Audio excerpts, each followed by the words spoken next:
Assalamualaikum warahmatullahi wabarakatuh. Nama saya Evin Alvinita Nurwandari. Saya mengajar di SD 40 1 Bajubang Laut, Kecamatan Muara Bulian, Kabupaten Batanghari, Provinsi Jambi. Pada kesempatan kali ini saya akan membuat tugas mengenai modul 1/4 dengan materi budaya positif. Jadi di sini saya akan membuat seminar bersama guru-guru SD 40 1 Bajubang Laut mengenai budaya positif yang akan kami terapkan di SD 40 1 Bajubang Laut.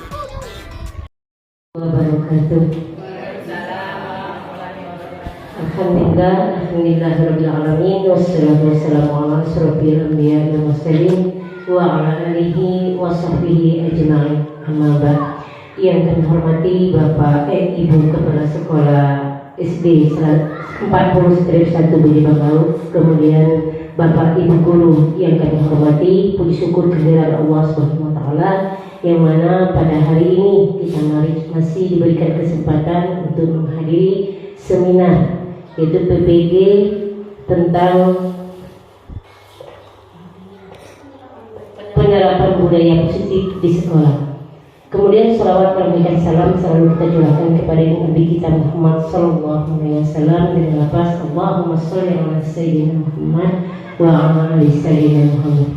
Untuk mengawali acara, marilah kita nyanyikan lagu Indonesia Raya. Hadirin dimohon berdiri.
Hadirin dipersilakan duduk kembali. Acara selanjutnya sambutan Ibu Kepala Sekolah. Kepada Ibu kami persilakan.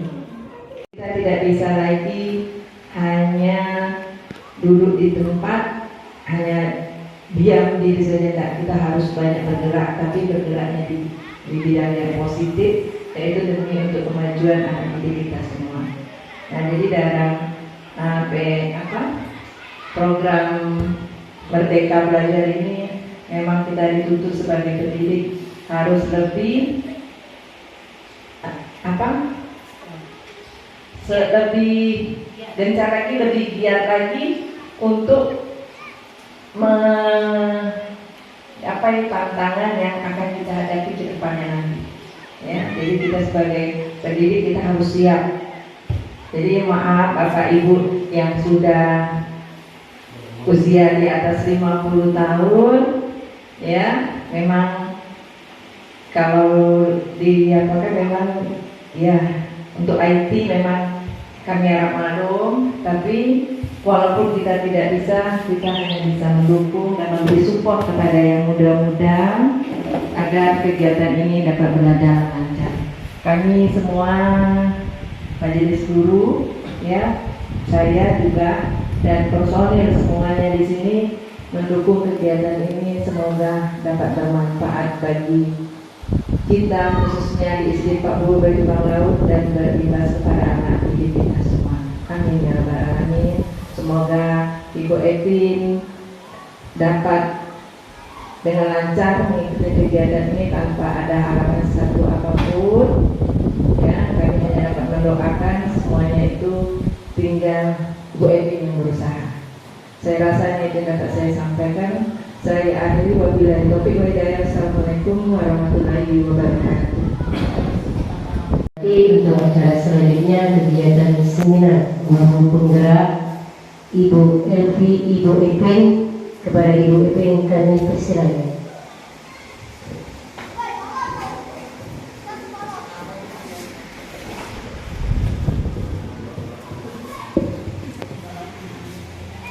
Assalamualaikum warahmatullahi wabarakatuh.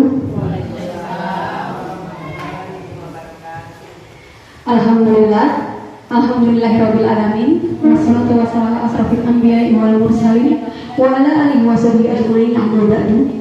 Yang terhormat Ibu Kepala Sekolah SD Negeri 40 Bajubang Laut, yang terhormat Bapak Ibu Majelis Guru SD Negeri 40 Tingkat 1 Bajubang Laut beserta staf.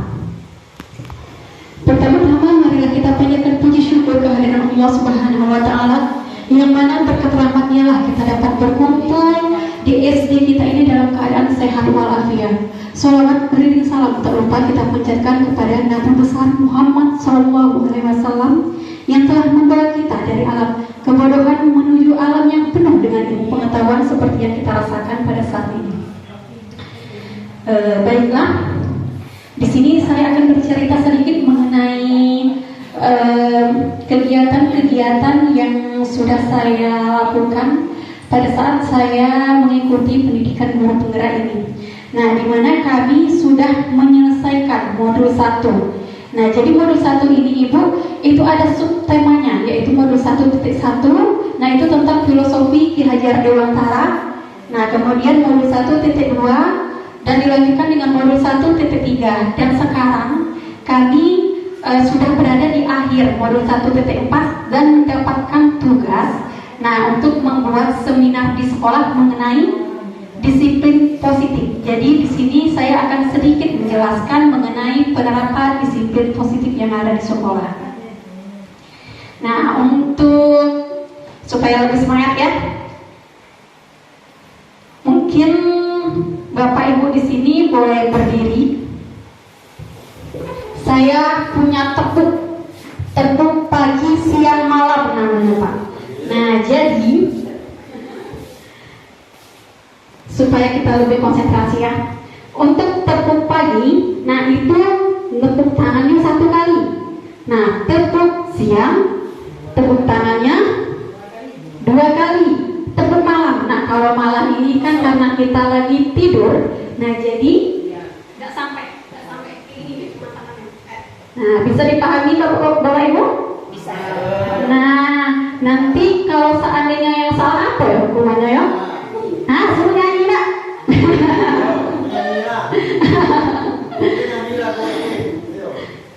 Yonianto. Nah. Nah, oke. Siap, kita coba perkembangan dulu ya. Pagi. Siang.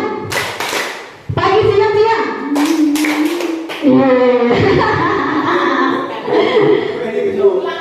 Nah, perhatikan gambarnya ya Bapak ya. Siapa nanti yang salah kita suruh ke depan. Ya, ya. Mulai. Siap. Tepuk pagi. Malam. Nah, ada ibu Pak. Ayo ibu sini Bu. Boleh maju. Nah, tadi kan kita kan yang salah disuruh nyanyi. Nah, ibu mau nyanyi apa Bu? Iya, bagus. Ya, 1, 2, 3. Potong bebekan. masa itu wali nona minta dansa empat kali, sorot ke kiri, sorot ke kanan, la la la la la la la la la, sorot ke kiri, sorot ke kanan, la la la la la la la la la. Terima kasih. Bagus sekali ya Ibu ya. Emang Ibu Pat ini cocoknya di kelas 1 dah. Kenapa? Padek nyanyi rupanya. Ya. Lagi ya, sekali lagi ya. Soalnya bapak-bapaknya belum bernobrol. Kita temui sampai bapak-bapaknya bernobrol. Ya. Tepuk pagi. Pagi siang.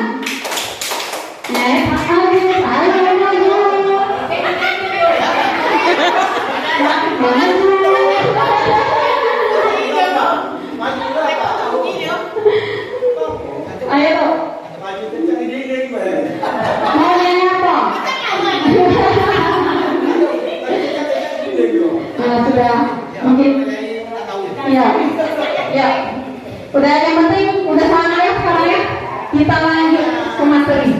Nah, sebelum lanjut ke materi, di sini saya akan mengucapkan selamat datang pada Bapak Ibu guru hebat SD Negeri 40 Strip 1 Bajibang Laut. Mari belajar bersama, berkolaborasi, saling mendukung demi mewujudkan disiplin sekolah.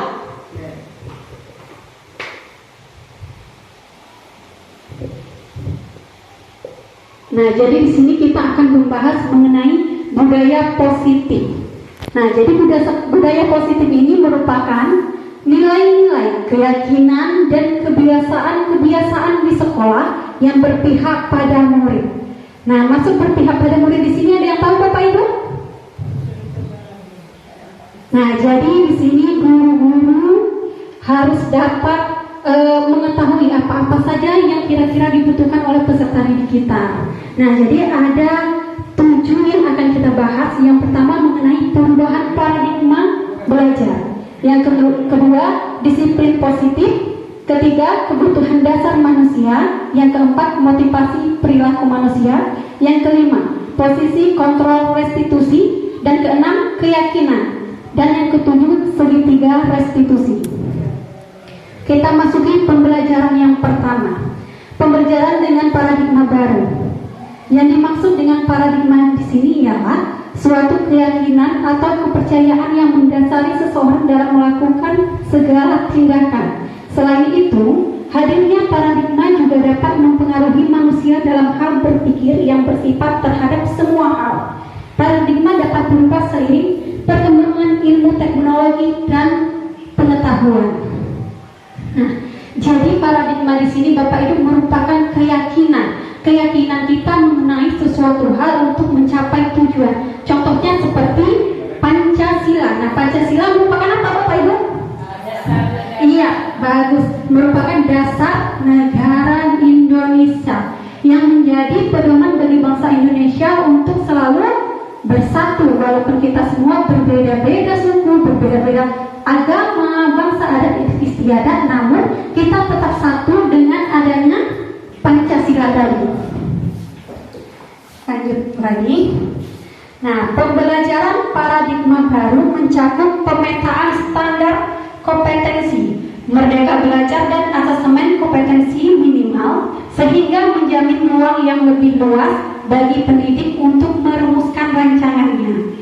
Pembelajaran dan asesmen sesuai dengan karakteristik dan kebutuhan peserta didik. Nah, jadi dalam pembelajaran sekarang kita harus mengikuti kurikulum apa sekarang Bu? Iya, Merdeka Belajar. Nah, di mana Merdeka Belajar ini bertujuan untuk menjadikan peserta didik menjadi anak-anak yang memiliki profil pelajar Pancasila. Mungkin Bapak Ibu di sini ingat profil pelajar Pancasila itu apa saja? Nah, yuk sekarang kita nyanyi lagi Bu. Boleh berdiri lagi. Yuk, ingat kan? Pelajar Pancasila. Gerakannya masih ingat Ibu?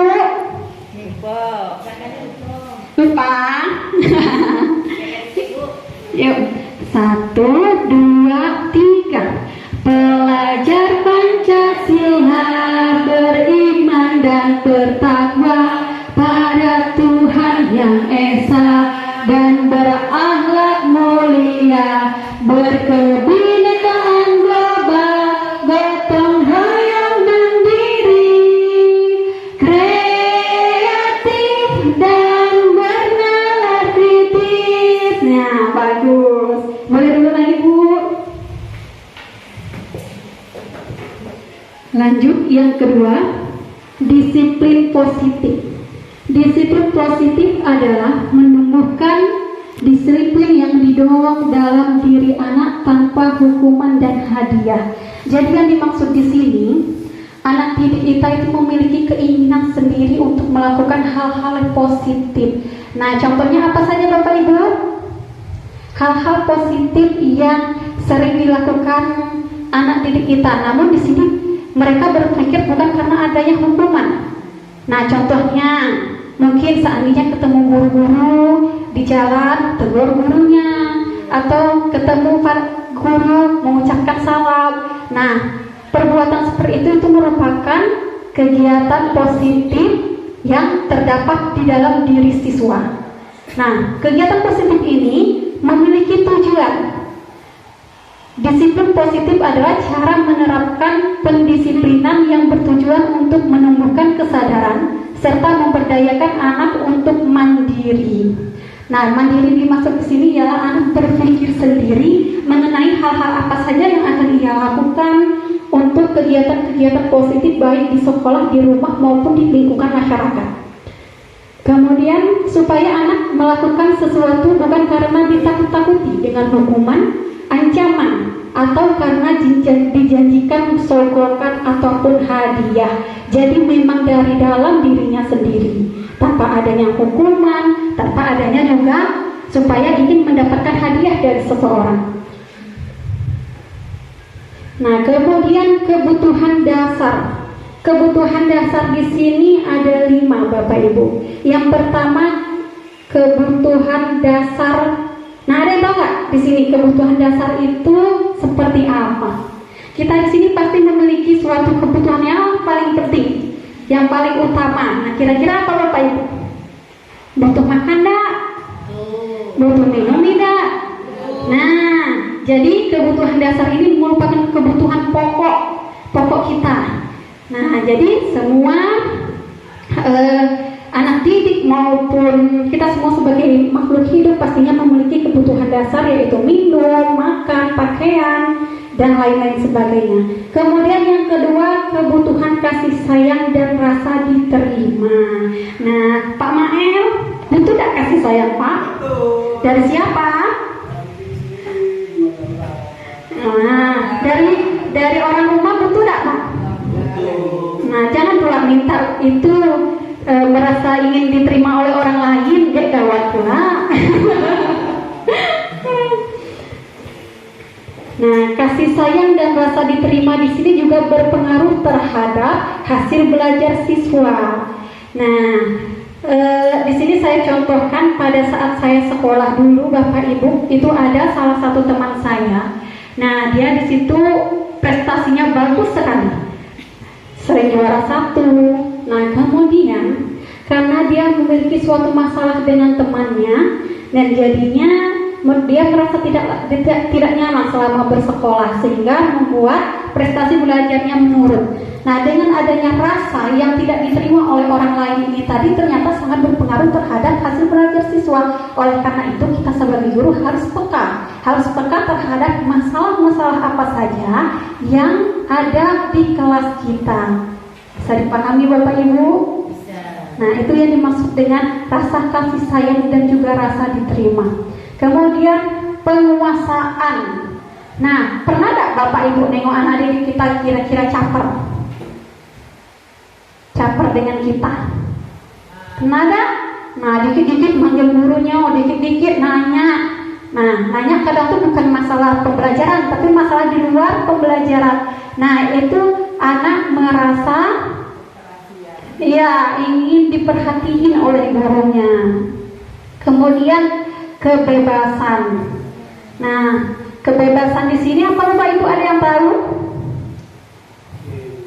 Nah, terkadang anak didik kita itu ingin merasa bebas Bapak Ibu, dan merasa pada saat pembelajaran itu kurang semangat. Mungkin salah satunya kita sebagai seorang guru juga harus tekan, bahwa anak kita nih kok kurang semangat belajarnya, ya enggak? Nah, nanti kita lanjut lagi, nanti akan kita bahas. Kemudian kesenangan. Nah, yang terakhir adalah kebutuhan dasar mengenai kesenangan anak didik kita. Nah, kesenangan di sini yang dimaksud, pernah ada Bapak Ibu nengok anak kita tuh diam daripada saat belajar? Rata-rata kan?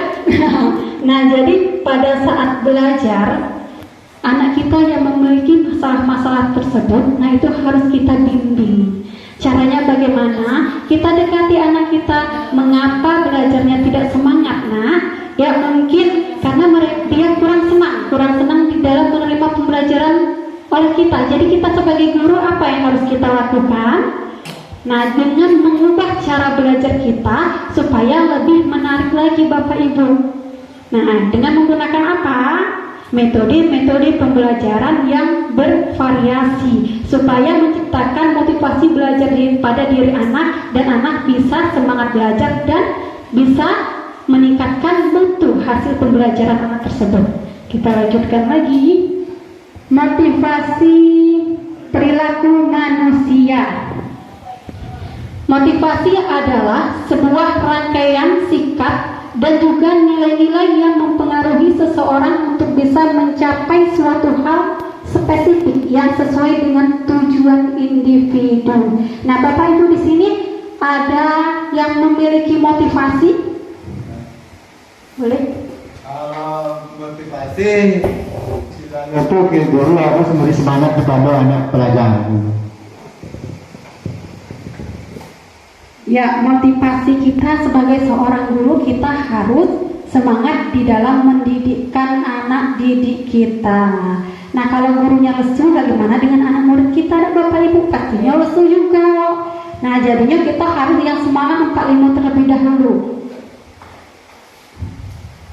Kemudian motivasi ini terbagi menjadi dua Bapak Ibu. Ada yang intrinsik dan ada juga yang ekstrinsik. Nah, intrinsik adalah motif-motif yang menjadi aktif atau berfungsi sehingga tidak perlu rangsangan dari luar, karena dari dalam individu sudah ada dorongan untuk melakukan sesuatu.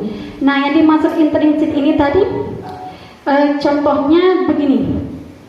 Misalnya ada murid kita yang bernama Ridwan, minta minum dengan kawannya. Nah, kemudian minumnya tumpah. Nah, setelah minum itu tumpah, tentunya apa yang harus dilakukan? Nah, ya betul Ibu.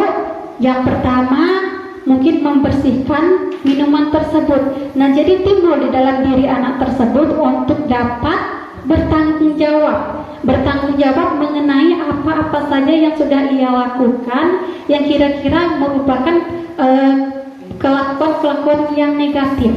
Nah, seperti tadi kan anak tersebut menumpahkan air minum kawannya ya Bu. Nah, kemudian mungkin langkah pertama minta maaf terlebih dahulu dengan kawannya, dan kemudian membersihkan air yang tumpah tadi. Nah, itu merupakan motivasi intrinsik yang timbul dari dalam diri seseorang. Kemudian kita lanjutkan dengan motivasi ekstrinsik. Intrinsik itu ialah motif-motif yang aktif dan berfungsi karena adanya perangsang dari luar. Perangsang di sini maksudnya gini. Misalnya guru memberikan peringatan kepada anak, apabila anak tidak mengikuti aturan di sekolah, maka anak akan mendapatkan hukuman. Nah, seperti itu. Itu jadi merupakan motivasi intrinsik dari luar, karena adanya dorongan dari luar. Konsep disiplin dengan identitas gagal. Nah, ini tadi yang sudah kita bahas sama-sama. Konsep disiplin dengan identitas gagal itu jika anak melakukan kedisiplinan itu karena takut adanya hukuman. Kemudian jika anak melakukan kedisiplinan itu karena takut ingin mendapatkan penghargaan dari guru. Nah, itu merupakan konsep disiplin dengan identitas gagal. Kemudian konsep disiplin dikatakan sukses, konsekuensi. Nah, yang dimaksud dengan konsekuensi di sini, anak berpikir secara mandiri mengenai hal-hal apa saja yang harus ia lakukan apabila ia melakukan suatu kesalahan. Nah, seperti yang sudah saya contohkan tadi, anak yang menumpahkan air tadi, nah dia berpikir kalau saya sudah membuat kesalahan menumpahkan air, berarti konsekuensi bagi saya apa? Saya harus meminta maaf dan membersihkan air tersebut. Nah, seperti itu Bapak Ibu. Jadi di sini timbul nilai rasa tanggung jawab anak didik kita tersebut. Lanjut, restitusi. Nah, yang dimaksud dengan restitusi itu di mana posisi anak mencari pemecahan masalah mengenai apa-apa saja kesalahan yang ia lakukan. Jadi anak didik kita di sini itu dianya berpikir sendiri mengenai pemecahan masalah. Nanti kita akan mengupas mengenai restitusi ini lebih dalam lagi ya Bapak Ibu.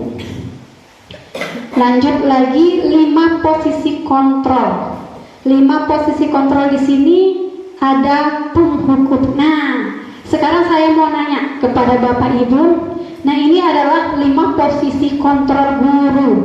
Ada penghukum, pembuat rasa bersalah, kemudian guru sebagai teman, pemantau, dan manajer. Mungkin ada Bapak Ibu di sini yang ingin menyampaikan pendapat bahwa saya selama proses pembelajaran di kelas saya menggunakan 5 posisi salah satu dari 5 posisi kontrol yang ada di depan Bapak Ibu.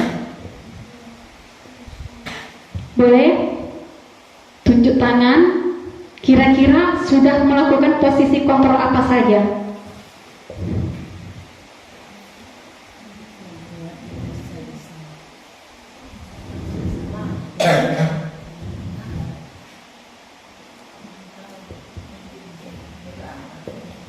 Guru di dalam penerapan pembelajarannya, Bu.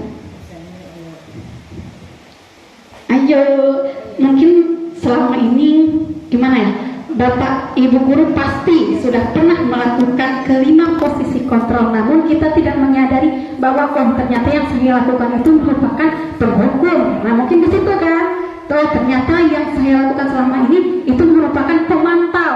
Nah, kita belum bisa membedakan itu, padahal kita sudah melakukan. Nah, jadi di sini saya jelaskan sedikit mengenai penghukum. Penghukum ini Bapak Ibu itu ada secara psikis dan fisik. Nah, ada yang pernah menghukum secara fisik?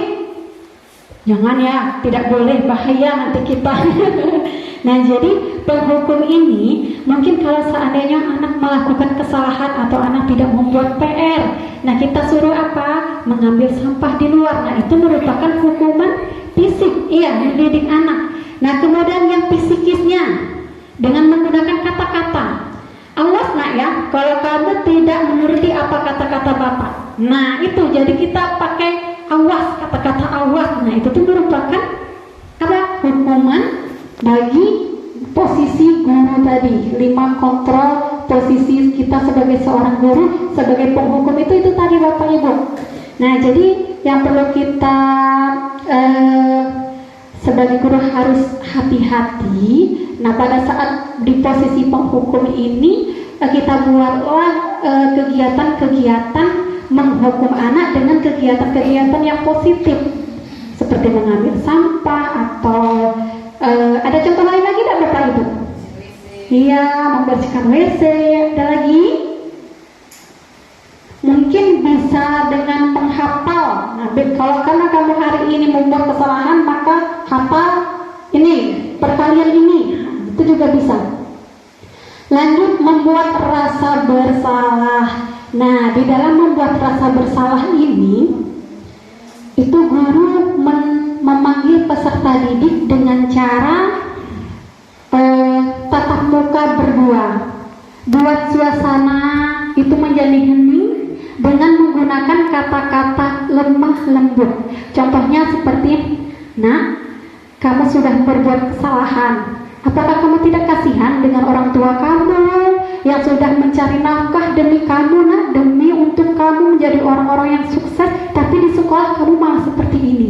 Nah, itu akan timbul di dalam diri anak, bahwa anak tersebut akan merasa kurang percaya diri dan akan merasa bersalah dengan guru memberikan stimulus kepada anak mengenai pembicaraan yang dapat menyentuh peserta didik kita. Nah, kemudian posisi kontrol guru menjadi teman. Nah, sering nggak kita di sini seolah-olah dengan anak itu, kalau anak itu kayak teman kita gitu, Bu? Ya ada Pak ya. Nah, contohnya seperti, nah, tolong dong Alin itu, nah kayak gitu. Nah, itu tuh kata-kata seperti itu seolah-olah kita berbicara dengan teman kita. Nah, namun pada saat di sini kita harus menyadari bahwa dengan menggunakan kata tersebut itu dapat mengontrol posisi, dapat membentuk individu-individu yang lebih baik lagi. Walaupun kita di sini dengan menggunakan kalimat-kalimat kalau bahwa anak itu kita anggap sebagai teman, tetapi dengan tujuan untuk mendidik. Lanjut lagi, pemantau. Nah, pemantau ini sama dengan apa, Bapak Ibu, kira-kira kalau pemantau?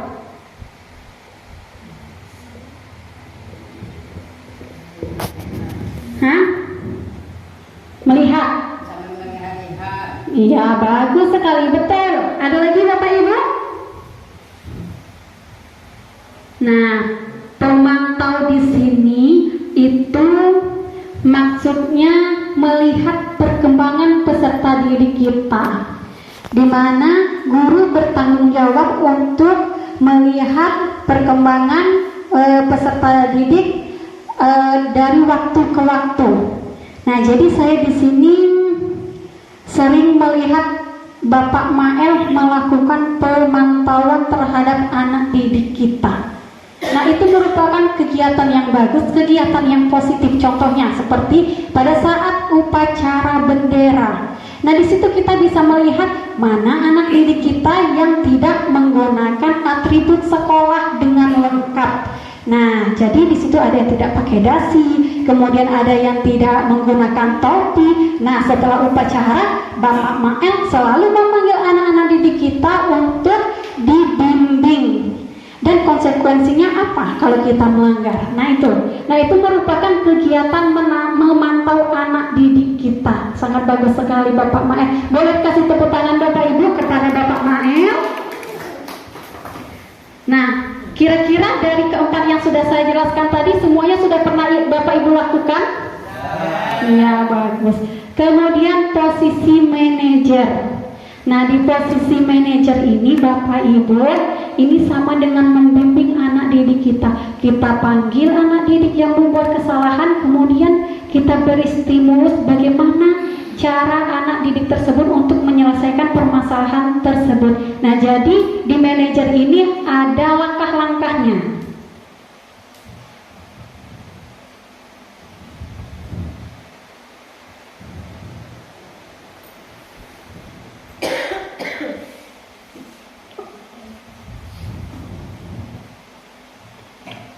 Nah, nanti kita belajar pada saat kita berada di posisi manajer Bapak Ibu ya. Sekarang kita ke keyakinan kelas terlebih dahulu. Nah, keyakinan kelas merupakan sesuatu yang dapat diterapkan di lingkungan kelas tersebut. Pembuatan keyakinan melibatkan semua warga kelas melalui kegiatan curah pendapat. Keyakinan kelas ditinjau kembali dari waktu ke waktu. Nah, yang dimaksud dengan keyakinan kelas di sini, wali kelas. Nah, pada saat proses pembelajaran itu berdiskusi bersama peserta didik dengan curah pendapat. Ada yang tahu Bapak Ibu curah pendapat? Iya, jadi semua peserta didik kita di sini kita beri kesempatan untuk mengungkapkan pendapatnya mengenai apa-apa saja yang akan kita buat di kelas kita, aturan apa saja. Nah, mungkin Bapak Ibu di sini bisa memberikan contoh kira-kira keyakinan keyakinan kelas apa saja yang sudah pernah dilakukan? Ayo Ibu Liana. Terima kasih kepada Bu Epin. Biasanya contoh tentang keyakinan kelas itu pada awal masuk ajaran baru. Contohnya pada awal ajaran baru kita muridnya kan murid yang baru. Jadi waktu itu kita mengadakan kesepakatan dengan siswa apa saja yang akan kita laksanakan di dalam kelas selama 1 tahun. Contohnya tentang kehadiran. Kehadiran di dalam kelas itu 7:15 menit. Seandainya ada siswa yang terlambat, apa hukuman yang kita akan perbuat secara bersama-sama?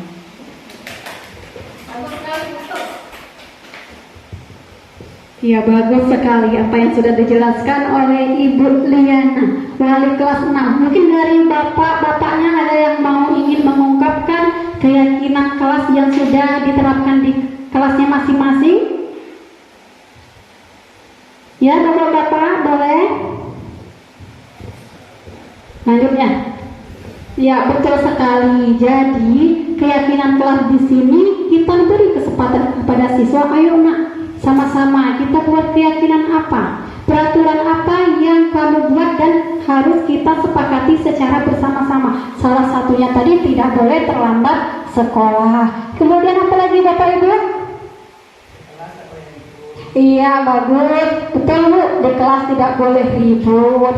Kemudian menghargai guru. Kadang kita sering melihat anak didik kita di sini cuma takut dengan wali kelasnya saja. Dan Bapak Ibu, kalau disuruh dengan wali kelas yang lain, misalnya disuruh buang sampah, nah, tidak mau. Nah, jadi di sini kita harus menumbuhkan keyakinan kelas anak untuk dapat menghargai semua guru, semua kita yang ada di lingkungan sekolah, baik kepada guru maupun kepada teman, itu harus saling menghargai. Ada lagi Bapak Ibu?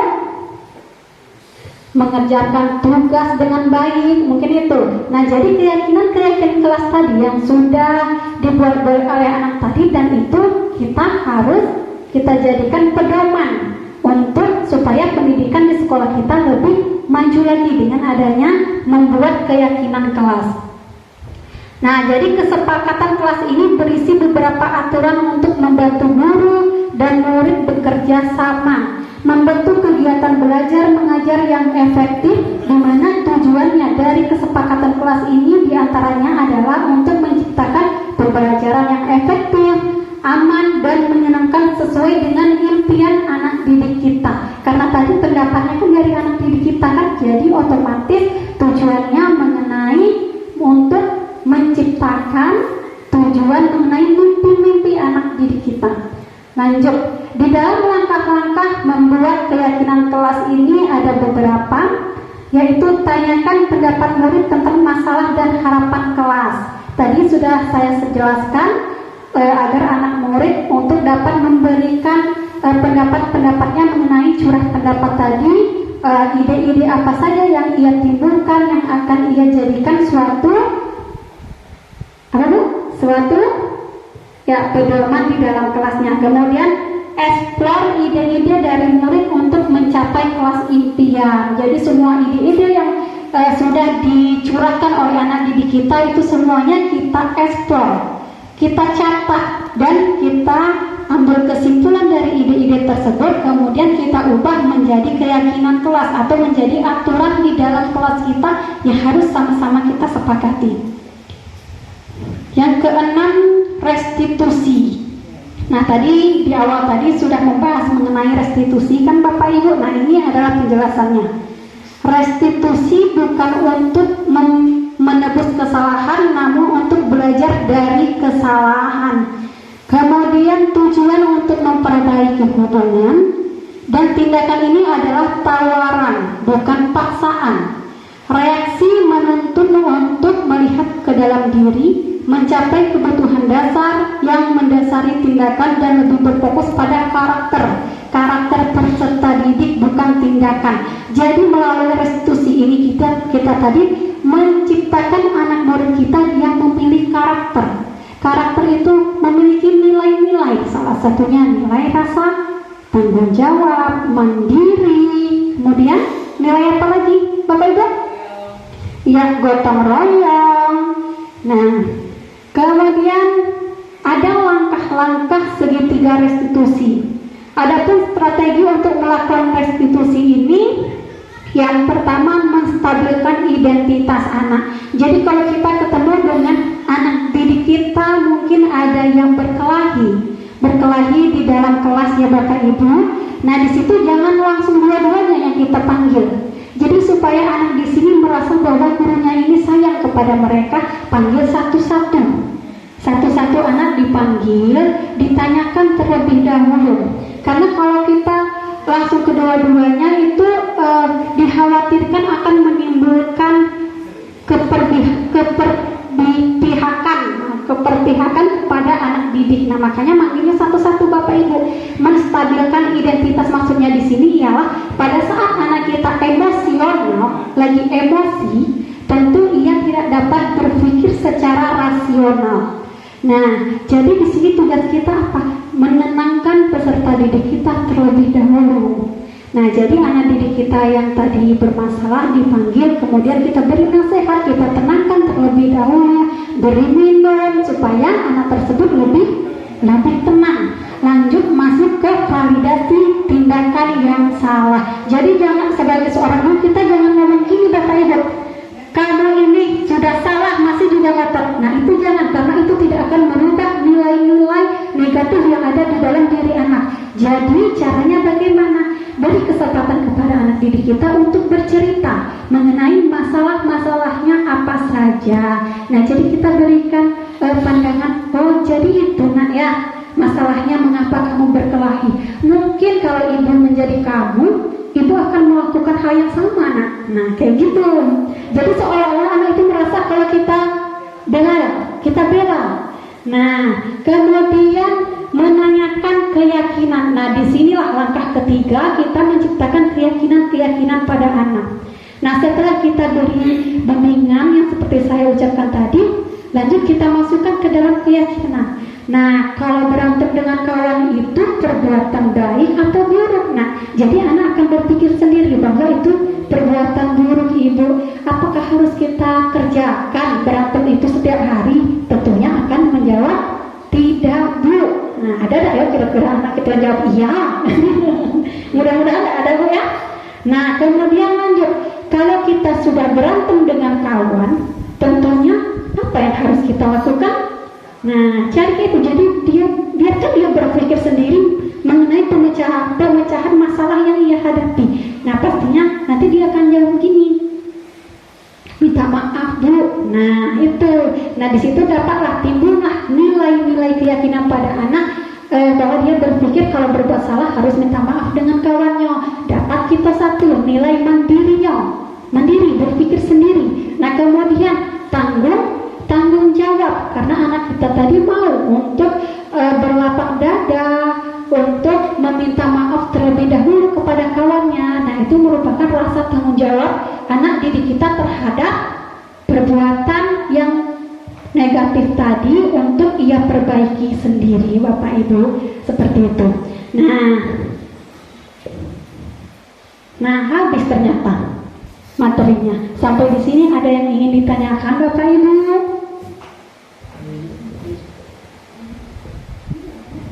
Boleh, siapa yang mau bertanya, karena di sini kita sama-sama berkolaborasi. Iya, Bapak Mahen. Terima kasih kepada Ibu itu untuk beritanya jawab. Bagaimana Bu anak melakukan salah untuk kedepannya supaya tidak dapat lagi melakukan kesalahan?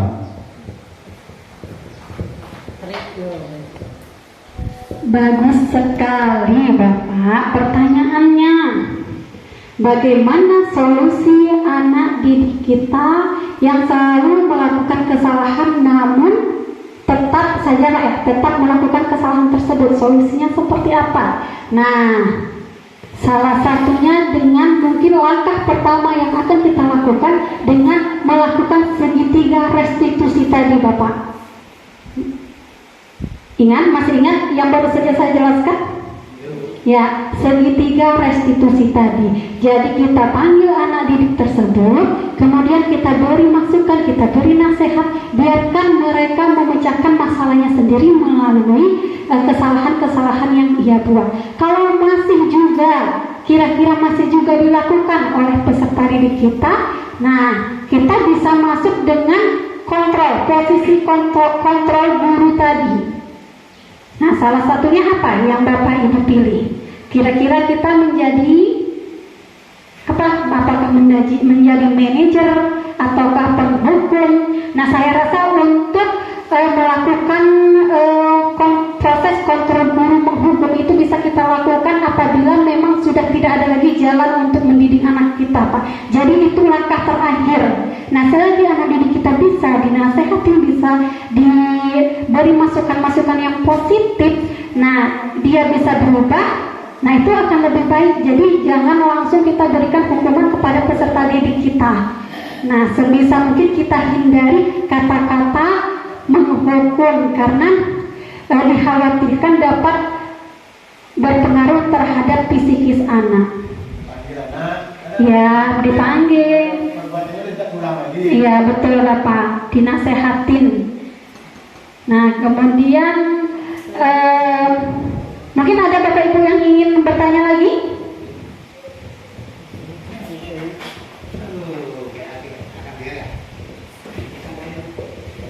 Nih Mbak Epin, di lokal saya tuh anak nih dia malas nulis. Dia udah dari ibu, dia udah kawan, tapi nulisnya malas. Bagaimana kita menghadapi anak yang semacam ini? Jalan Pak. Terima kasih. Nah, berarti Bapak di sini sudah menjadi seorang guru yang berpihak pada murid karena melihat perkembangan peserta didik kita. Peserta didik tadi salah satunya ada yang malas menulis, Pak ya? Malas menulis. Nah, bagaimana solusi yang harus kita lakukan?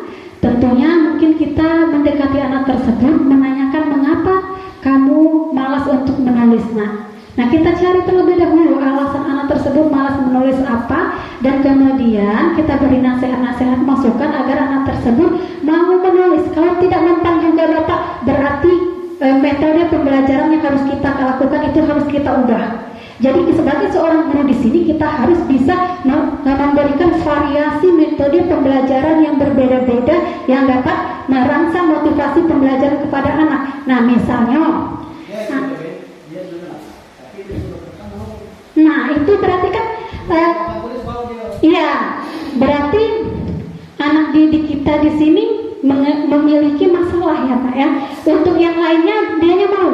Nah itu anak didik itu kan semuanya memiliki karakter yang berbeda-beda. Ada yang suka menulis, ada yang suka bernyanyi misalnya. Nah ada yang suka pembelajaran yang berdiferensi misalnya seperti itu. Jadi memang sebagai seorang guru harus peka dengan cara salah satunya tadi metode pembelajaran yang kita ubah Pak. Kita ubah pembelajaran yang menarik di sekolah yang dapat merangsang motivasi anak untuk belajar lebih giat lagi. Nah, misalnya mungkin Bapak bisa membuat alat peraga yang di dalamnya itu bisa membuat anak tersebut untuk menulis secara mandiri. Nah, itu. Jadi memang sekarang ini untuk menjadi seorang guru itu memang kitanya Bapak Ibu yang harus peka. Nah, harus bisa harus bisa memberikan apa yang dibutuhkan oleh peserta didik kita. Yang tadinya tidak mau nulis, apa sih yang harus kita lakukan supaya anak ini mau nulis? Nah itu tadi mungkin dengan cara membuat alat peraga, ataupun besoknya bisa kita tampilkan pembelajaran dengan menggunakan YouTube. Nah dengan pembelajaran menggunakan YouTube di sini kan banyak sekali referensi pembelajaran yang menarik, dan anak di sini bisa termotivasi belajarnya, bisa semangat belajarnya dengan menggunakan YouTube, ataupun merangsang anak di dalam pembelajaran untuk semangat dan menyenangkan. Nah, jadi dengan menggunakan game-game pada saat belajar seperti itu Bapak. Jadi dengan cara pembelajaran yang menarik dan menyenangkan, diharapkan di sini anak didik kita bisa merasa bahagia pada saat proses pembelajaran bersama kita. Nah, jadi memang kita gurunya, Bapak Ibu, yang harus lebih kreatif lagi di dalam membuat metode-metode pembelajaran seperti itu, Bapak. Boleh kita kasih masukan? Boleh, Bu?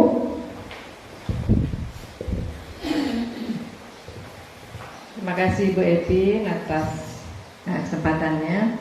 Di sini kemarin Ibu baru menyampaikan masalah kinerja kita. Itu dalam PMN Ibu mengambil Kombel, ya. Nah, di sana ada satu materi di mana kalau dalam proses pembelajaran itu ada 3 kategori supaya anak itu bisa belajar dengan efektif. Yang satu di situ ada auditory, kemudian kedua visual, dan ketiga kinestetik. Nah, jadi cara belajar auditory ini maksudnya anak itu dia baru bisa menangkap materi atau pelajaran yang disampaikan oleh gurunya itu dengan cara mendengarkan. Jadi dia lebih senang dia mendengar apa yang disampaikan gurunya, atau mungkin gurunya yang membacakan, dia mendengarkan atau mendengar cerita, dia baru bisa menangkap apa yang disampaikan tadi dari pelajaran. Nah, itu yang termasuk ke golongan auditory. Kemudian yang untuk visual, kalau untuk visual ini biasanya anak itu bisa melihat secara langsung benda-benda nyata yang ada di lingkungannya. Jadi dia, ini misalnya, ini pohon pisang. Pohon pisang ini bentuknya seperti ini, daunnya seperti ini, buahnya seperti ini. Nah, bisa dia membeda-bedakan langsung karena dia melihat secara langsung, secara nyata. Itu secara visual. Kemudian yang ketiga yaitu kinestetik. Jadi cara belajar kinestetik di sini di mana anak dia belajar dengan banyak menggunakan gerakan. Misalnya dia ingin tampil di depan kelas menyampaikan apa yang dia buat di tugas yang diperintahkan gurunya, misalnya pelajaran IPA, misalnya apa kan, dia langsung melaporkannya ke depan kelas, dia membacakannya, atau mungkin dia lebih senang mempraktekkan langsung. Nah, itu. Nah, jadi ketiga metode ini itu setiap anak kan punya karakter beda-beda. Nah, jadi kita sebagai guru bisa memilah-pilahnya. Karena kan makanya kita terdapat anak sekian orang ini modelnya ada yang model begini, ada yang model begini. Jadi tidak bisa kita samaratakan. Nah, jadi itulah 3 model itu yang perlu kita perhatikan di dalam kelas kita dalam mendidik anak kita. Jadi jangan, maaf ngomong, kita jangan langsung ngejudge anak tuh, wah ini kamu bodoh, kamu tidak bisa, karena dia itu tadi, ya. Karena kita kan menyampaikan ke secara keseluruhan. Kita anggap anak itu semuanya dengan cara ini bisa semua.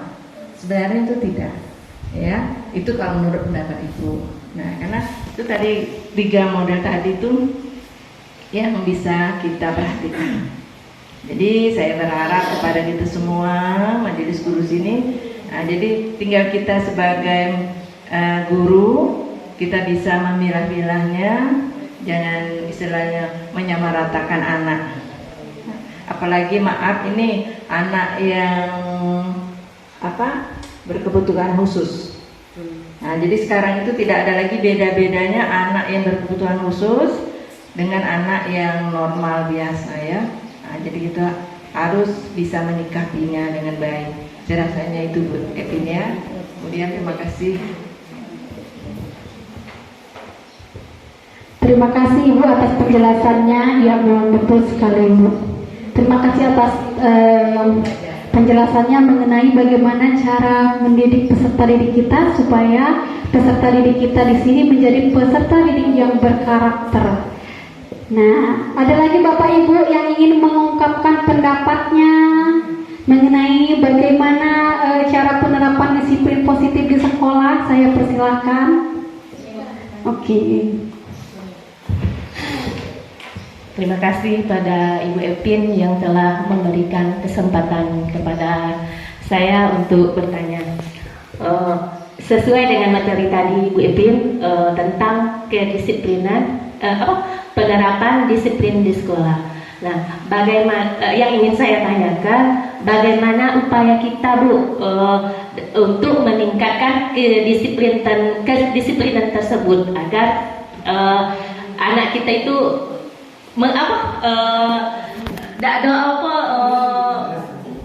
mau mengikuti apa yang kita sampaikan, kayak itu Bu. Terima kasih pada Bu Epin.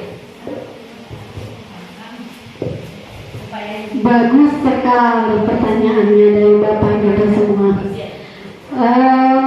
Bagaimana cara yang harus kita lakukan agar anak peserta didik tadi mau untuk meningkatkan disiplin. Nah, jadi kita di sini pernah belajar pendapat mengenai Ki Hajar Dewantara Bapak Ibu yang dijadikan filosofi terhadap pendidikan yang ada di Indonesia. Nah, itu ada bahasa Jawa. Ingarso suntolodo ing madya mangunkarso tupuhuri handayani. Nah, jadi sebagai seorang guru di sini kita harus dapat membimbing peserta didik kita. Dengan cara apa? Memberikan contoh terlebih dahulu Bapak Ibu. Nah, caranya bagaimana? Misalnya nih, kita tidak mau anak kita datang terlambat. Nah, otomatis gurunya juga harus memberi contoh. Jangan kita menyuruh anak kita jangan datang terlambat, tapi kitanya kasih contoh yang nggak bagus. Karena apapun yang kita lakukan itu semuanya dicontoh oleh anak kita. Karena sebagai guru di sini kita adalah suri tauladan yang baik. Jadi tinggalkanlah hal-hal yang baik-baik saja agar terekam oleh peserta didik kita ya Bapak Ibu. Jangan hal-hal yang negatif yang kita contohkan kepada anak didik kita, namun harus berupa hal-hal yang positif. Nah, kira-kira kalau kita sebagai guru hal-hal positif apa saja Bapak Ibu? Salah satunya tidak boleh terlambat untuk datang ke sekolah. Yang kedua apa lagi Bapak Ibu? Iya, betul, memang betul lah. Nah, kita harus bertutur bahasa yang bagus. Kemudian apa lagi? Ya, budaya mengantri juga harus kita terapkan. Nah, kemudian berkolaborasi bersama kawan di sekolah. Nah, jadi kita sesama guru juga harus akur. Jangan sampai ada masalah. Bagaimana seandainya kita ada masalah, tentunya proses pembelajaran belajar mengajar yang di sekolah juga tidak akan sesuai dengan baik kalau gurunya saja sudah bermasalah. Nah, jadi di sini yang harus kita terapkan ialah memberi contoh terlebih dahulu supaya anak didik kita mencontoh perbuatan-perbuatan positif yang sudah dilakukan oleh gurunya. Seperti itu Ibu Linda. Sudah Bu? Ya. Saya rasa cukup sekian. Tapi saya ada sedikit refleksi lah untuk Bapak Ibu guru di sini selama pembelajaran tadi. Nah, saya ingin bertanya. Nah, siapa yang bisa menjawab pertanyaan saya? Nanti saya kasih reward. Nah, senang nggak nih saya dikasih rewardnya? Nah, sebutkan 3 posisi kontrol kita sebagai seorang guru. Siapa yang bisa boleh tunjuk tangan? Tak tutun. Ayo.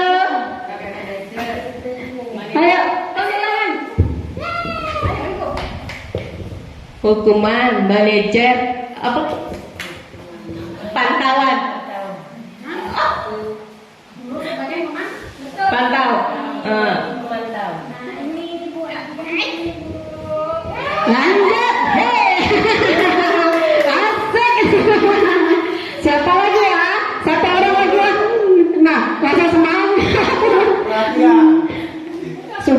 Sudah tersebut lah ya.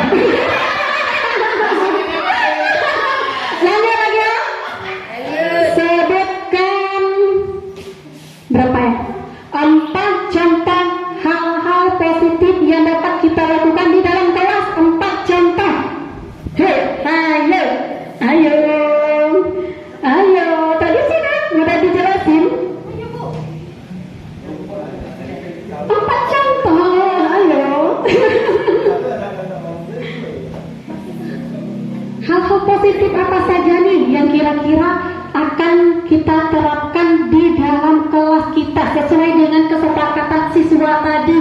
Nah, kira-kira apa aja?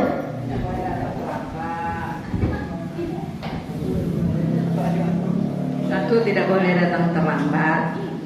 Kemudian kedua, tidak boleh ribut di kelas yang bukan dalam proses pembelajaran. Yang ketiga, harus menerapkan bersih di dalam kelas maupun di luar kelas. Yang keempat, tidak boleh mengganggu teman. Itu. Jadi betul semuanya, tinggalnya berbahir. Nah, Bapak Ibu, ini Ibu, terima kasih banyak. Ya, mungkin hanya itu Bapak Ibu yang dapat saya sampaikan. Jika dari awal sampai terakhir ini ada kata-kata saya yang kurang berkenan di hati Bapak Ibu, saya mohon dimaafkan ya Bapak Ibu ya. Nah, untuk selanjutnya saya kembalikan kepada moderator. Saya akhiri dengan wabillahi taufiq wal hidayah. Wassalamualaikum warahmatullahi wabarakatuh.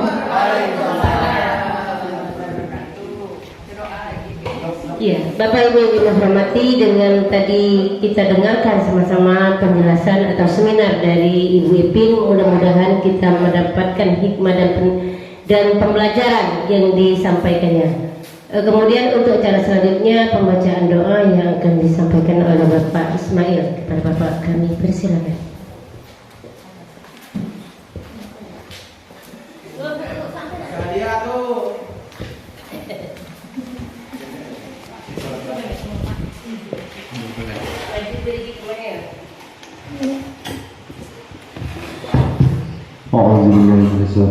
Bismillahirrahmanirrahim. Alhamdulillahirrahmanirrahim. Hamdan syakirin, hamdan alamin, hamdan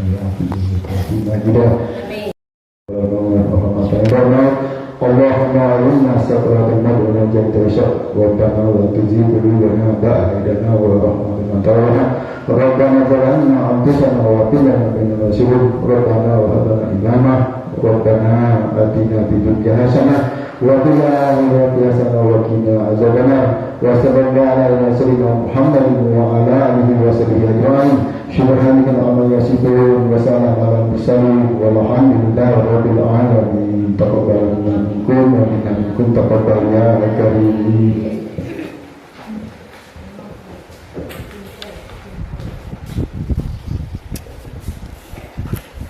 Bapak Ibu kami hormati, dengan berakhirnya pembacaan doa tadi maka berakhir pula acara kita pada siang hari ini. Saya laku pembawa acara mohon maaf apabila ada kesalahan dan saya akhiri. Assalamualaikum warahmatullahi wabarakatuh. Demikianlah tugas aksi nyata saya Modul 1.4 mengenai budaya positif. Saya akhir dengan wabillahi taufiq wal hidayah. Wassalamualaikum warahmatullahi wabarakatuh.